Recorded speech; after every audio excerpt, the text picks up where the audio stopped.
Welcome to Homeward. I'm Jim Burns. And, we all live our life in phases. Well, it starts when we're a baby, and then it just doesn't end, I guess, until we die, right? But one of the biggest phases for adults is the empty nest. We don't think about it enough. And some of you are not empty nesters yet, many of you, most of you maybe. But in my experience, the empty nest catches too many parents by surprise.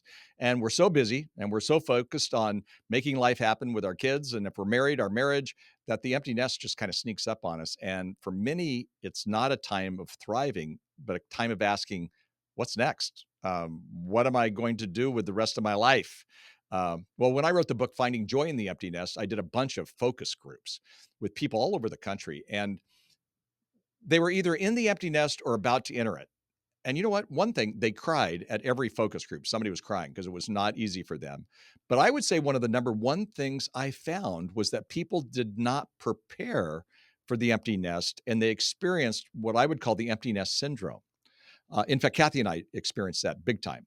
So my thought is this: we don't prepare for the empty nest when we enter the empty nest, but before. So if you're in the empty nest, this is for you. But if you're not in the empty nest, hold on, because we're going to talk with Jill Savage. She's one of my favorite people. I just love Jill. And we're so fortunate to have her. She wrote one of my favorite books on the empty nest. And it's called Empty Nest, Full Life. That's the title of our podcast today. And like I said, I love the book and I have deep respect for Jill. She is an authentic person. We let authentic people come on to this podcast, and she's there. She's an author. She's a speaker who's passionate about encouraging families. You can find more about her at jillsavage.org. And you can also go to our podcast notes where there's all kinds of information about Jill. Jill, welcome to the podcast. Oh, thank you for having me.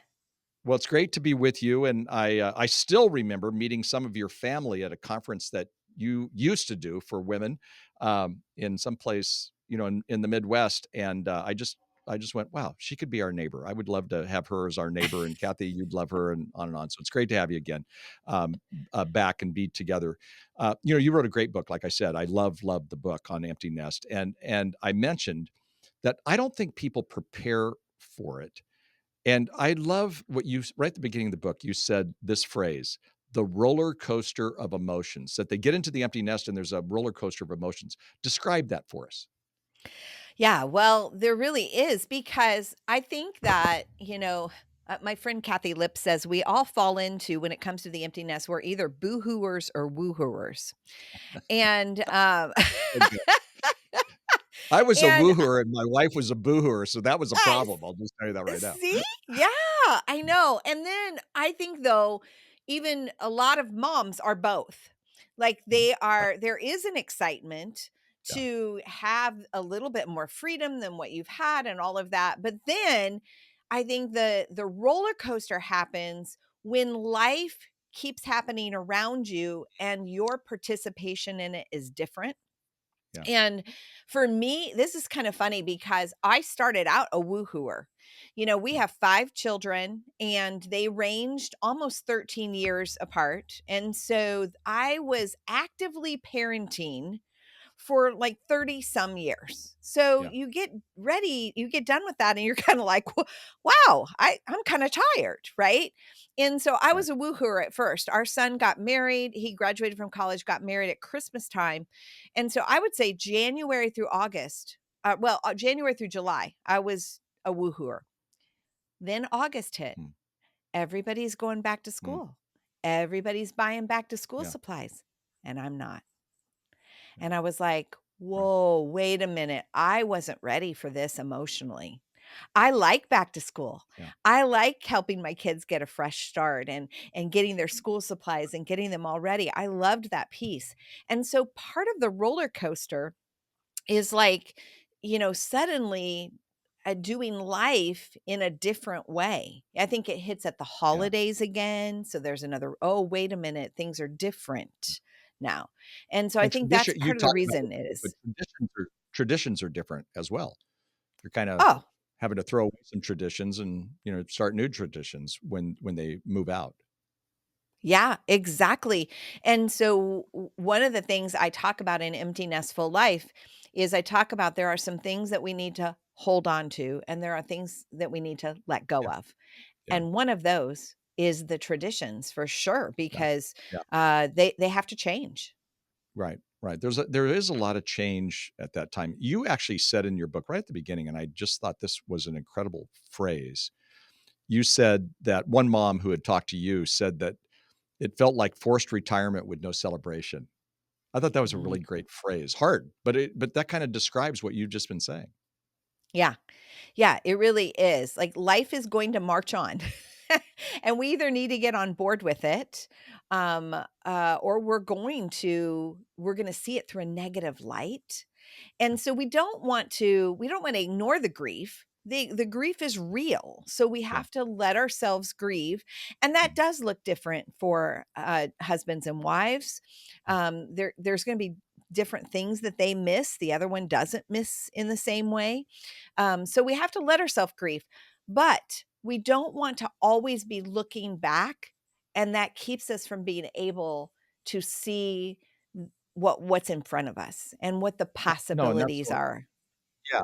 You talk about bursting, you could life, there's so much more out there, but sometimes we can be so focused on it. And you're right about it being different. Kathy and I, we grieve differently. I went to work earlier in the morning and I stayed later at night. And Kathy was the sun, and we had 3 planets, 3 kids revolving around the sun, and me at the house doing the same thing, and all of a sudden she has no job in her mind, and that was hard. One of the thing and one of the things for us was expectations, and I thought you did a great job talking about how we have to learn to let go of expectations. Help us Oh understand my what god. that. Yes, this is so important, and I think this is a place that so many empty nest parents, struggle with, and Yeah, it's expectations about a lot of things. For instance, yeah, expecting like, one of the things is expecting to know the things you used to know. And I do share this story, I think, in the book, and, it was when our son came home from college and he had a man bun, which was the funniest thing, but I was like, "When did you grow, your hair out into a man bun?" I mean, I knew I hadn't seen him for, several months, but it's like, "Wait a minute, I know about those things when they're happening. I don't." And this was the first time I knew about something right, after it happened. And it wasn't that right, he didn't need my permission to do his hair however he wanted. It's just that I felt left out of hearing about him yeah, talking about, "I'm gonna do this." right. And It's a great so observation.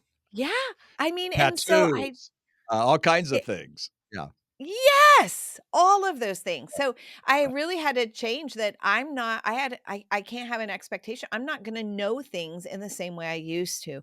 Another place yeah, with expectations is their pace of communication. mhm, Every kid has their own pace of communication. And we have to be okay with that. You got 3 kids, you're gonna have 3 different paces of communication. They're gonna do it differently.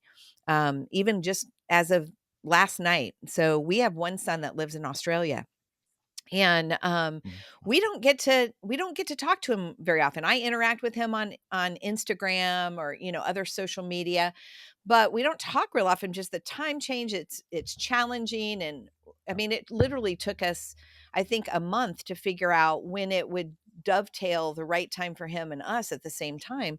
And so right, last night, we had a right. nice long conversation, but I hadn't talked to him for several months. That's normal for Sweet. him, but I have to be okay with that. That is not always easy. Yeah. I think that was really hard for us too because they didn't wanna hear from us as much as we wanted to hear from them, Oh my and we had to gosh, face that yes. fact, and I think a lot of doing the empty nest does have to deal with, like you say, with the expectations. We probably go on and on with that. Um, when I wrote the book Doing Life with Your Adult Children, and even also with my book on empty nest, finding joy in the empty nest, I found that parents were shocked that their kids who were raised in the church, with Christian values, et cetera, were violating values like crazy, and straying from their faith. And Yeah, you speak to the idea that, letting go of expecting your priorities to be their theirs. priorities. Don't you find a Mhm. lot of the people that you're working with have that? It seems to me that everybody who writes to me right now talking about this, or if I'm speaking on, or if you know, from our podcast or other things, they'll say it's they violated values. What's up with this? We didn't expect that. I We know. raised them in the church. They went to Sunday school. They did all this kind of stuff. What do you say to them? Yeah, I know it. I know, it's so easy. It's like, "I didn't raise you that way." Like, that's what's going on inside of us, right? And man, I think part of it is I think the church has communicated a message, whether it's intentional or unintentional, that is, if you do A plus B, you will get the result of C. Yeah, right, And that isn't the way it works in parenting.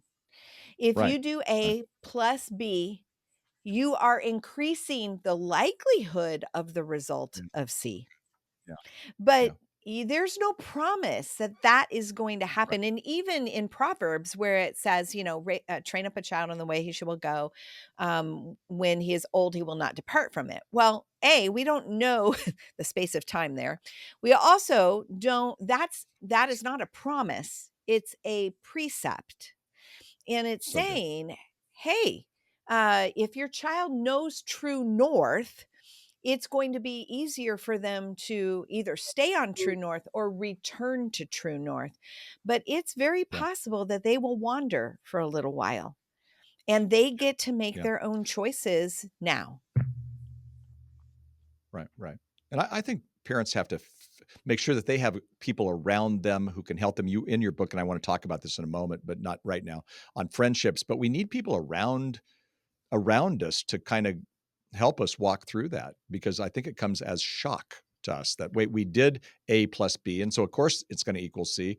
That doesn't always happen. Really good parents have kids who make poor choices sometimes, and that's They something that's yeah. hard for us. I underlined this, I starred this, it was in your book farther down, but it says, "You are not defined by your child's choices." Yeah. I'm gonna live with that. I mean, that's really a great statement, but how do you get how do you not be defined by your kids' choices if they're making those kind of poor choices? I know. I mean, it is hard, and we've certainly walked through that ourselves. And, one of the things that I really had to look at, and this is one of the things I talk about, it's one of the chapters in the book, is letting go of idols. And one of Mm, the idols is ultimately putting your child's choices kind of like on the altar, that you, in essence, worship right, it right, right. instead So of it being putting God on the altar and yeah, worshiping him. And so we use a lot of things in this world to define us, right? For some people it's their job title. For others it's how much money they have in the bank. And I right, think for parents, and especially for moms who have poured their life into their kids, it's very easy for it to yeah, become our kids. And yeah, if they're making good choices, we feel good about ourselves. If they're making bad choices, we feel bad about ourselves. And quite frankly, that's called codependency. And codependency is when somebody else isn't okay and then we're not okay. And it's like, no, yeah. we have to learn. I'm defined by my God. I'm defined by who God says that I am, not by the choices that my kids make. And so Yeah, sometimes that's a that's the work that great we reminder. have. Yeah, no, that's such a great reminder. I'm gonna quote you again, and the reason I'm gonna quote you is because I stole your quote. I actually gave you credit for it, but in a book, I wrote this, and I thought this was amazing. You said, "If they decide to build a shack on the foundation you laid for them, your job is to pray they'll eventually tear down the shack and build a beautiful castle that you laid the foundation for." Yeah. That's a wonderful thought, but we don't see them building these shacks, and sometimes they do. Mhm. Right, Yeah, right. And I think that, I mean, the hard part is it's in front of us all the time. And, especially if they live nearby or yeah, if right. you're, interacting with them. And man, that is so hard. And then that goes into another principle I do talk about in the book too, and that is pray, don't say. I think Yes. that one is super important because Yeah, unless they ask you for your opinion, right, right. then your job, you belong to the keep it shut club. And man, Right, right. sometimes I bite my tongue so much, I swear it's bleeding. Yeah, I think there's a scar on my tongue right now. You can't see it. We actually this is on the Homeward YouTube channel, but I don't think my tongue is close enough, but there's a scar because I bite my tongue all the time. So good, so good. Hey, listen, we're gonna take a quick break, Jill, and, when we come back, we're gonna talk more about, what Jill Savage has in her great book called Empty Nest, Full Life, and if you want more information about Jill, and you should, then there are many, many wonderful resources in our show notes. We'll be right back. I'm Erin Mashaw, and I want to invite you into an honest conversation about one of life's most awkward yet important topics: sex. Conversations about sex can bring up all kinds of weird emotions, not the least of which is awkward. But that's not a reason to avoid the topic altogether.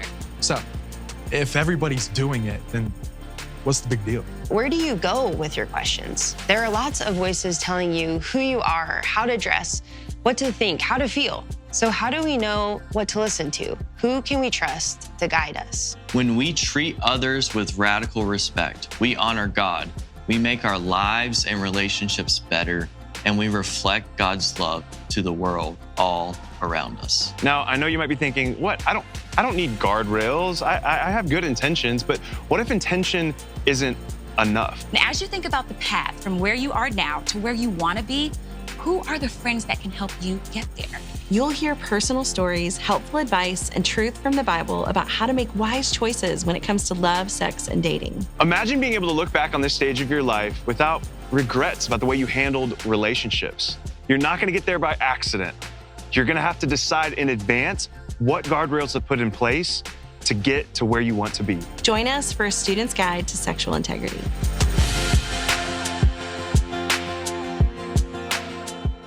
Welcome back.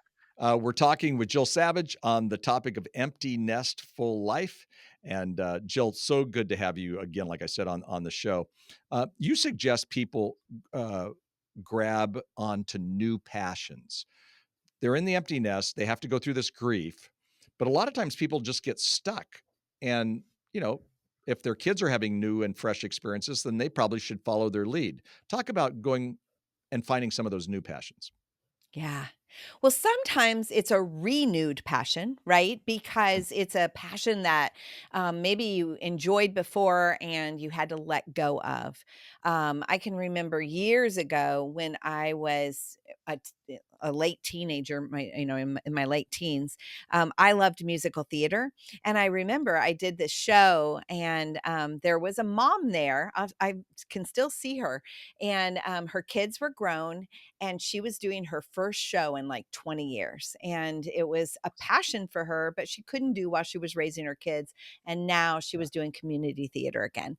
And so sometimes it's a repassion. It's like, okay, I haven't had time for that, so I can reawaken that. Sometimes we kind of lose ourselves and we have to figure out, what do I love? And I tell empty nest moms, hey, it may take you, just trying a lot of different things Yeah. until Yeah. something lights up for you. Yeah. Kind of like a kid, figuring out what they love. Do they love piano? Do they love sports? You kind of have to do the same thing as, I think, as an adult, especially if you didn't have something throughout the years that now you can pursue more full time. If you were fully focused on kids, didn't have a whole lot of hobbies or passions outside of that, you may have to kind of reacquaint yourself with what you love. Yeah, you're right, and a lot of people don't. They just pour their lives into their kids. We did that, I think, and again, my wife did in such a big way. So she had to kind of reinvent her life, and she's done a really good job. We have a good friend who, at 50, she became an empty nester. So she did it fairly young, although the average, at least on Google, says it's 48.9 years old, which is fascinating to me. That was not us. We boomeranged 8 times. But this friend of ours decided to go get a master's degree in counseling, and she's such a great counselor. And she called me the other day to thank me because I refer people to her. And I said, "How's it going?" And it's like her first 2 years of counseling, and she's in her 50s, right? She goes, "I love it. I wake up every day excited about it." And then we moved into what she's doing with her kids and life and all that, because she reinvented her relationship with her kids too. But how cool Yeah. that she did something that big. It might just be having a flower garden or going to the gym more often or getting in a Bible study that you're too busy not to get into. But I think that's so important. You use the phrase for this. I love this. Someday. What do you mean by Mhm. someday? Yeah.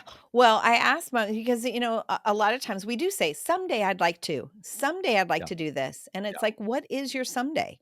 And I so love it. whatever your someday is, now's your time.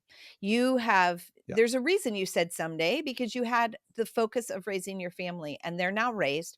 So what is your someday? And I know for me, I actually have grown to love flower gardening, and I have Yeah. a flower garden, and it started with just this little, like, I don't remember how, 5 foot by 5 foot square. And now I've got this huge flower garden. My friends and family know if they want fresh flowers, all they have to do is come, and and I just find joy in it.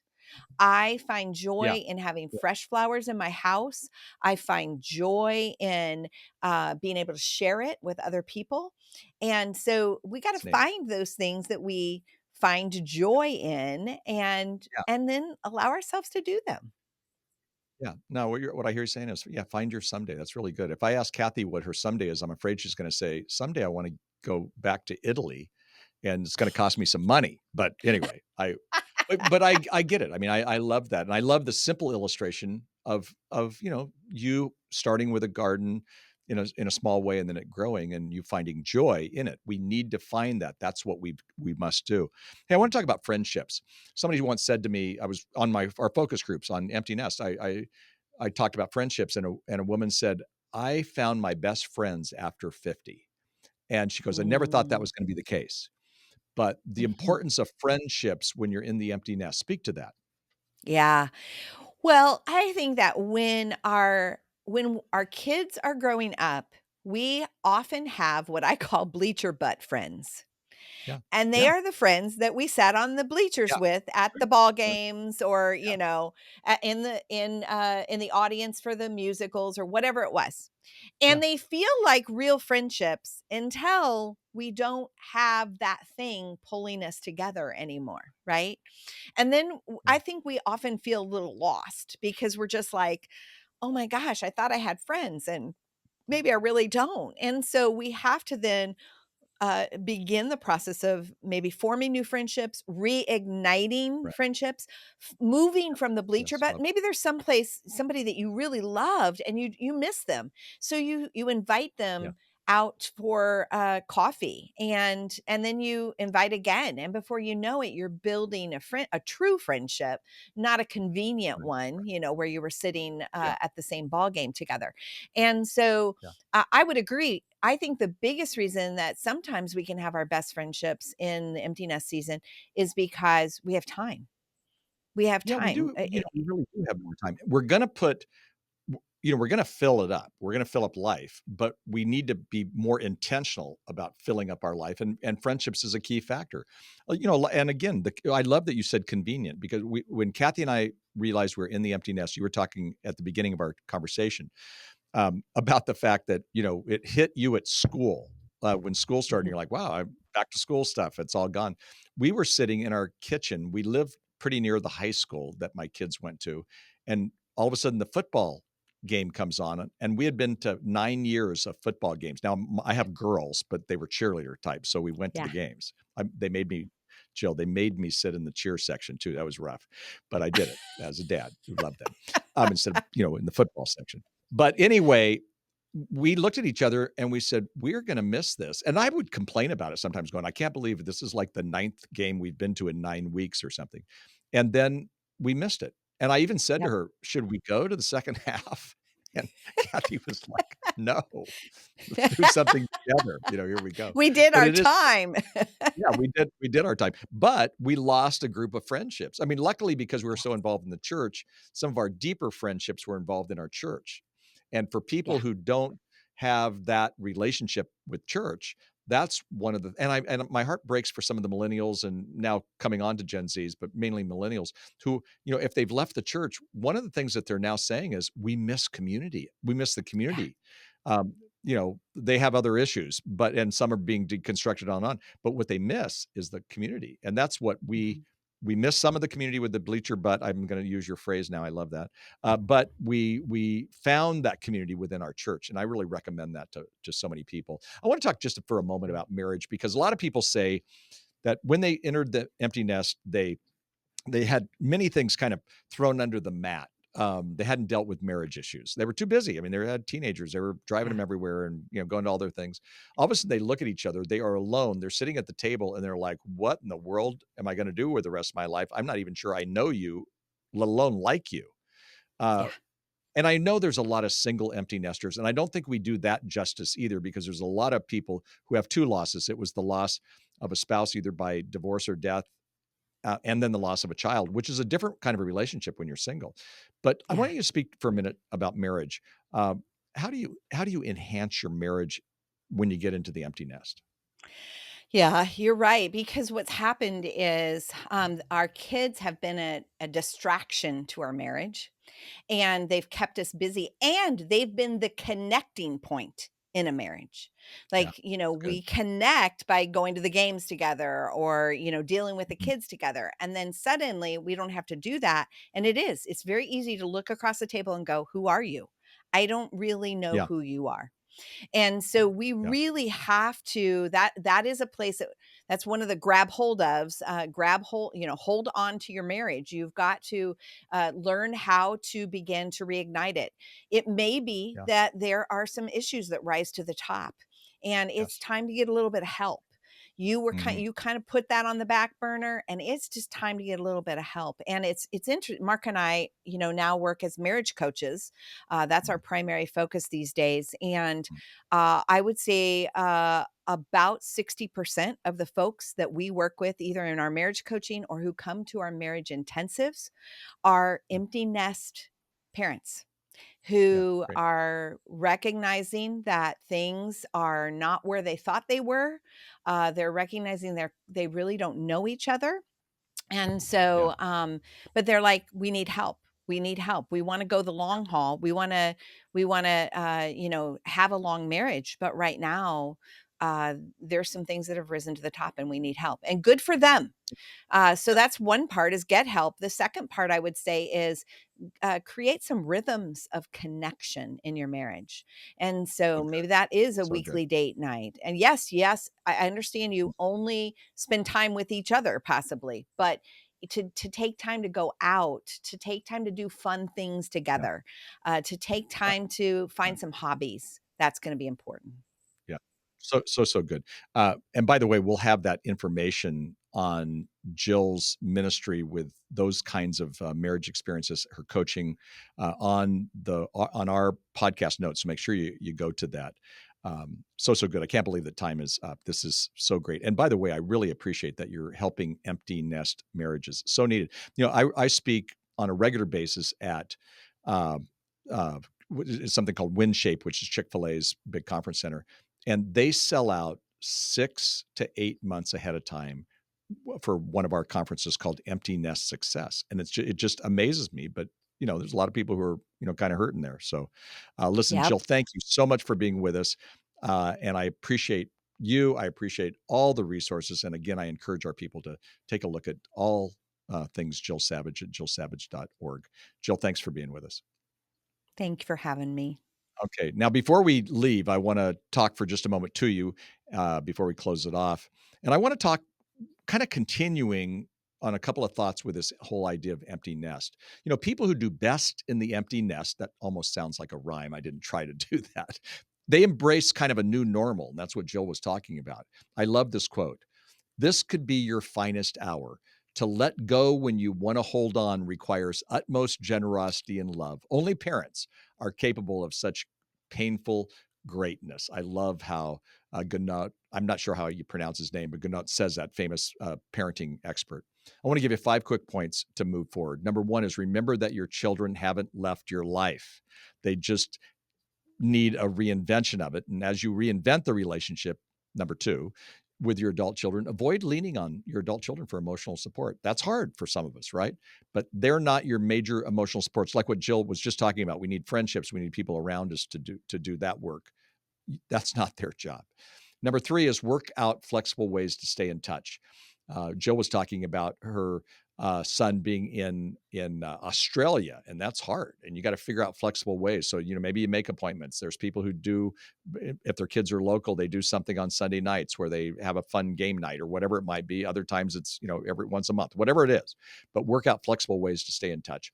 And then reactivate your social life. Okay. And again, I'm just summarizing what we've kind of talked about already. And then 5 is practice healthy doses of self-care. As Christians, sometimes we think the word self-care is selfish, but it's not. Okay. I love what one philosopher said. We either make ourselves miserable or we make ourselves strong. The amount of work is the same. Okay. So again, take care of yourself. This is a chance for you to take care of yourself. Practice on your own soul care. So a great podcast today. Great and honored to have Jill with us. Let your friends know about our podcast. Until next time, I am Jim Burns, and you're listening to Homework.